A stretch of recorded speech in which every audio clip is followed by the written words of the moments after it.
தமிழர்கள் எந்த பண்டிகையை கொண்டாட மறந்தாலும் மறக்கலாம். ஆனால் இந்த பொங்கல் பண்டிகை கொண்டாட மட்டும் மறக்க மாட்டாங்க. ஏன்னா இது நம்முடைய பண்டிகை, தமிழர்களின் பண்டிகை அப்படின்றதாலேயே இது ரொம்பவுமே சிறப்பு வாய்ந்த பண்டிகை தான். பொங்கல் ஒரு உலகளாவிய விழாவாக மாறிவிட்டதென்று டெல்லி விழாவில் பிரதமர் மோடி அவர்களும் பெருமையாக பேசியிருக்கிறாங்க. தமிழகத்தின் மிகுந்த உற்சாகத்துடன் நீண்ட நாட்கள் தொடர்ந்து கொண்டாடப்படும் பண்டிகையாக பொங்கல் பண்டிகை இருக்கு. அனைத்து வீடுகளிலும் குடும்ப உறுப்பினர்கள் அனைவரும் உறவினர்களும் ஒன்றிணைந்து தமிழர்களின் பாரம்பரிய மரபுகளை நினைவுபடுத்தும் வகையில் இந்த பண்டிகையை கொண்டாடுறாங்க. இந்நிலையில் மத்திய தகவல் ஒலிபரப்பு மற்றும் மீன்வளத்துறை இணையமைச்சர் டாக்டர் எல் முருகன் வருஷம் டெல்லியில் இருக்கக்கூடிய தன்னுடைய வீட்டில் தமிழர்களின் பாரம்பரியம் மாறாமல் பொங்கல் விழாவை கொண்டாடிட்டு வராரு. ஒரே பாரதம் உன்னத பாரதம் என்ற நோக்கத்தின் அடிப்படையில் நடைபெறும் இந்த விழாவில் முக்கிய தலைவர்கள் நிறைய பேர் கலந்துக்குவாங்க. அந்த வகையில் எல்முருகன் இல்லத்தில் நடைபெற்ற பொங்கல் விழாவில் பிரதமர் மோடி அவர்களும் பங்கேற்றாங்க. இந்த பொங்கல் விழாவில் பிரதமர் மோடி இனிய பொங்கல் நல்வாழ்த்துக்கள் என்று தமிழில் பேச தொடங்கி இருக்கிறாரு.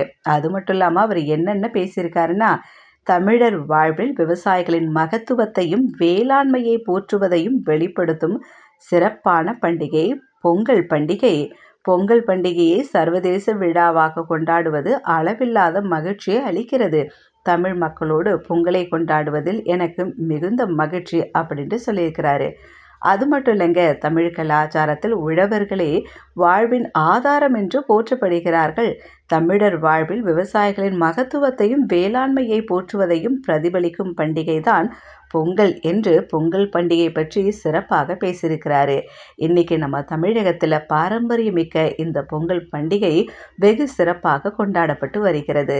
பெண்கள் அநேகர் நல்ல பட்டு புடவைகள் அணிந்து நம்மளுடைய தமிழ் ட்ரெடிஷனில் இந்த பொங்கல் பண்டிகையை சிறப்பாக கொண்டாடி வருகிறார்கள். ஆண்களும் பார்த்தீங்கன்னா பாரம்பரிய உடையான வேட்டியை அணிந்து கொண்டு திருநாளை சிறப்பாக கொண்டாடிட்டு வருகிறார்கள். அந்த வகையில் புது பானையில் பொங்கலிட்டு சூரிய பகவானை வணங்கி இந்த பண்டிகை சிறப்பாக கொண்டாடப்பட்டு வருகிறது. இது தமிழர்களை கடந்து அநேகர் இந்த பண்டிகையை குறித்து பெருமையாக பேசி வருகிறார்கள். அந்த வகையில் நம்முடைய பாரத பிரதமரும் பெருமிதத்தோடு பேசியது நமக்கு மகிழ்ச்சி.